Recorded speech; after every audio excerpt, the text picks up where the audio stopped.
Salam Kerahiman. Hari ini 17 Mei. Kita akan baca dari 793 dan 819. Kita mulai ya.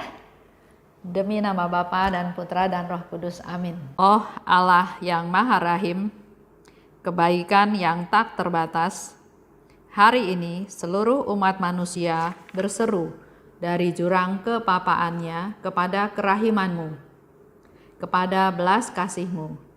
Oh Allah, mereka berseru dengan suara kepapaan yang memilukan. Ya Allah yang murah hati, janganlah menolak doa kaum buangan di bumi ini. Oh Tuhan, oh kebaikan yang melampaui pengertian kami, Engkau sungguh-sungguh mengenal kepapaan kami, dan Engkau mengetahui bahwa dengan kekuatan kami sendiri, kami tidak mampu menghadap Engkau.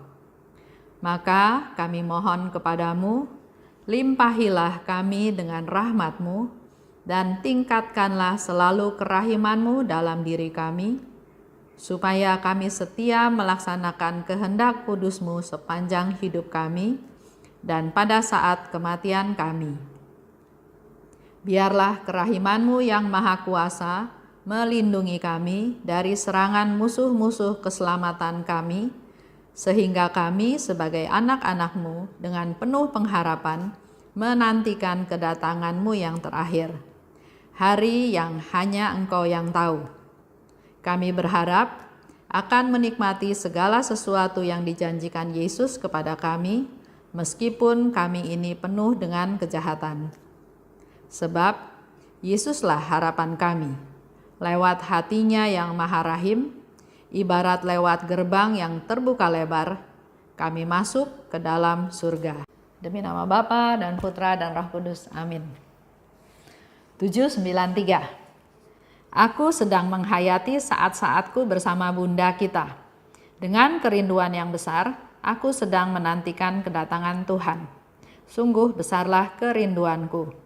Aku ingin agar seluruh umat manusia mulai mengenal Tuhan. Aku ingin mempersiapkan segala bangsa untuk menyambut kedatangan Sang Sabda yang menjelma.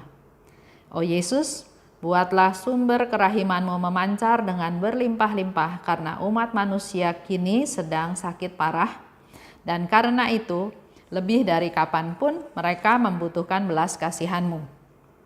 Bagi kami orang berdosa, Engkau adalah lautan kerahiman yang tanpa batas. Dan semakin besar kepapaan kami, semakin besar hak kami untuk menerima kerahiman-Mu. Engkau adalah sumber yang membuat segala ciptaan berbahagia karena kerahiman-Mu yang tak terbatas. Lanjut ya, 819.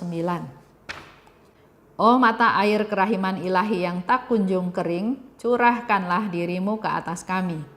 Kebaikan-Mu sungguh tidak mengenal batas. Teguhkanlah, oh Tuhan, kekuatan kerahiman-Mu atas jurang kepapaanku, karena Engkau tidak memiliki batas untuk kerahiman-Mu. Kerahiman-Mu sungguh mengagumkan dan tiada tara, mempesona pikiran insan dan malaikat. 793. Dikatakan, aku sedang menghayati saat-saatku bersama Bunda kita. Kita juga refleksi ke diri kita masing-masing. Pernah nggak kita juga membayangkan kita ini lagi ada bersama Bunda Maria? Sebagai anak dan ibu ngobrol, cerita. Dalam keadaan senang kita bercerita. Dalam keadaan susah, dalam keadaan sedih kita bercerita. Hari ini kita belajar dari Suster Faustina. Jadi ada saat-saat bersama Bunda kita, Bunda Maria.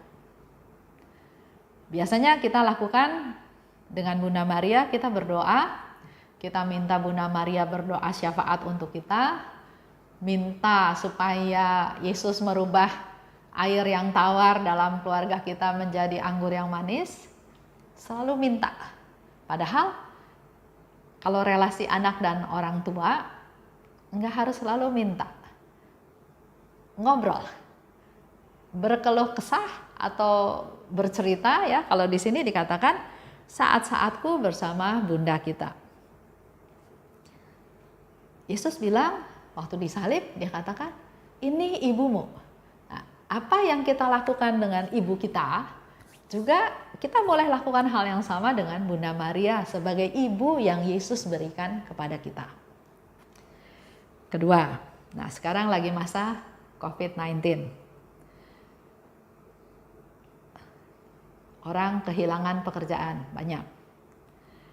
Ada yang di PHK, ada yang nggak bisa kerja, ada yang usaha bisnis rugi besar. Ada juga yang dalam kehidupan ini mungkin kita orang gajian ya masih oke lah dapat gaji. Tapi kalau dilihat-lihat mungkin pengeluaran kita bulanan sudah lebih besar daripada gaji yang kita dapat. Buat mereka yang utang harus dibayar. Sementara dia berharap dari penerimaan, dari income, dari profit yang dia bisa dapat, dia bisa bayar utang. Tapi ternyata dengan keadaan seperti ini, utangnya malah makin membesar. Utang pokok, utang bunga, dan seterusnya dan seterusnya. Dikaitkan dengan 793, ya. Faustina bilang, Yesus, buatlah sumber kerahimanmu memancar dengan berlimpah-limpah.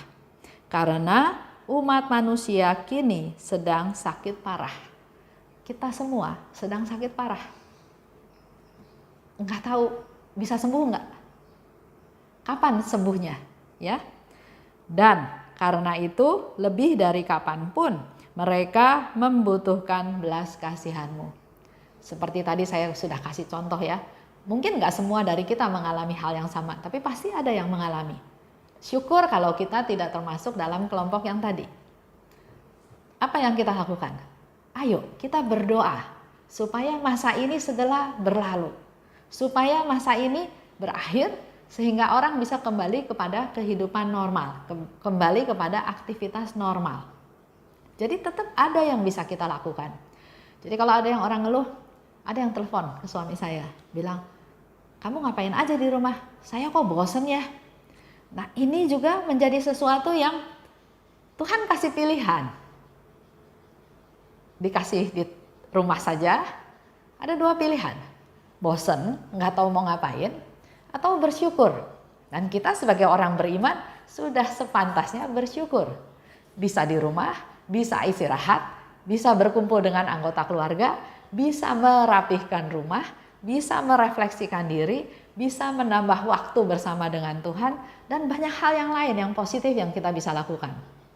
Tapi kalau pikirannya negatif, bosen, saya mau ini nggak bisa, saya mau itu nggak bisa. Nah itu pilihan, dia memilih itu, akibatnya adalah atau konsekuensinya adalah hal seperti tersebut. Nah contoh sekarang, ada satu teman, dia kasih tahu saya bahwa pembantunya di rumah sakit, bukan COVID, kayaknya DB. Demam berdarah. Artinya ada masalah, ada hal yang harus diberesin. Apa yang harus dilakukan? Dia harus melakukan ekstra untuk supaya pembantunya di rumah menjadi sehat. Jangan sampai tidak dijaga, tidak diurus, menjadi sakit malah ketularan COVID-19. Dia sendirinya pun harus berjaga-jaga. Karena badan yang lemah itu sangat mudah dijangkiti oleh penyakit yang namanya sejenis COVID-19 ini. Kalau kita refleksi lagi dengan waktu yang ada ini, ayo kita ambil positifnya. Ini saatnya kita memperbaiki keseluruhan pola hidup kita. Tadinya mungkin pola hidupnya foya-foya. Saya punya uang, saya bisa makan apa aja yang saya suka. Tapi pertanyaannya adalah, yang kita makan itu pola makan yang sehat atau bukan? Ini juga menjadi satu langkah perbaikan. Ayo kita dalam masa karantina ini, kita mulai mengevaluasi apa yang harus dibetulin, apa yang harus diperbaiki. Sakit disebabkan karena imunnya kurang, karena tidak jaga badan, karena pola makan yang nggak benar. Dengan keadaan seperti ini, kita mau nggak mau bukan pilih makan enak, tapi pilih makan yang pola makannya bagus. Karena kalau menurut saya pribadi, kita pakai masker, kita cuci tangan, kita jaga jarak, itu hanya tindakan-tindakan preventif yang belum tentu aman, tetap belum tentu aman.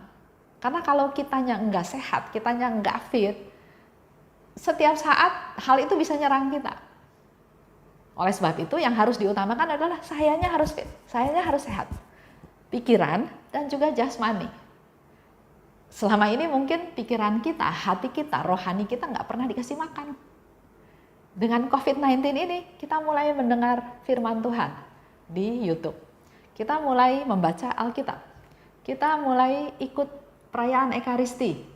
Walaupun komuni batin, tapi kita mulai memperbaiki, mulai memberikan nafkah makan untuk rohani kita. Jadi ini sesuatu yang harus disyukuri, bukan bosan. Saatnya bertobat, saatnya memperbaiki diri dalam hal jasmani dan rohani. Jadi doanya Suster Faustina, harapannya Suster Faustina juga, aku ingin agar seluruh umat manusia mulai mengenal Tuhan. Ada keinginan. Nah, keinginan itu juga Suster Faustina tularkan kepada kita. Punya nggak keinginan? Nggak usah yang jauh-jauh deh. Anggota keluarga, orang sekitar kita. Kenal Tuhan nggak? Atau biarin aja? Aku ingin mempersiapkan segala bangsa untuk menyambut kedatangan Sang Sabda yang menjelma. Jadi hidup kita perlu ada satu tujuan. Punya target. Ya, kalau di sini Suster Faustina ingin orang-orang kenal Tuhan. Ingin mereka semua bisa menyambut Tuhan Yesus yang menjelma. Dan dikatakan, semakin besar kepapaan kami, semakin besar hak kami untuk menerima kerahiman-Mu. Jadi kembali lagi selalu poinnya adalah kita perlu rendah hati. Jangan merasa hebat, jangan merasa kuat, jangan merasa bisa, karena hal-hal tersebut enggak berkenan buat Tuhan. Semakin kita menyadari kepapaan kita, maka semakin besar hak kita untuk memperoleh kerahiman Tuhan. Itu saja. Sebagai doa penutup, saya ingin ajak Bapak Ibu membaca dari diary tadi, 819. Kita baca sama-sama ya. Demi nama Bapa dan Putra dan Roh Kudus. Amin. Oh mata air kerahiman ilahi yang tak kunjung kering, curahkanlah dirimu ke atas kami. Kebaikanmu sungguh tidak mengenal batas. Teguhkanlah, oh Tuhan, kekuatan kerahimanmu atas jurang kepapaanku, karena Engkau tidak memiliki batas untuk kerahimanmu. Kerahimanmu sungguh mengagumkan dan tiada tara, mempesona pikiran insan dan malaikat. Amin. Demi nama Bapa dan Putra dan Roh Kudus. Amin. Salam kerahiman.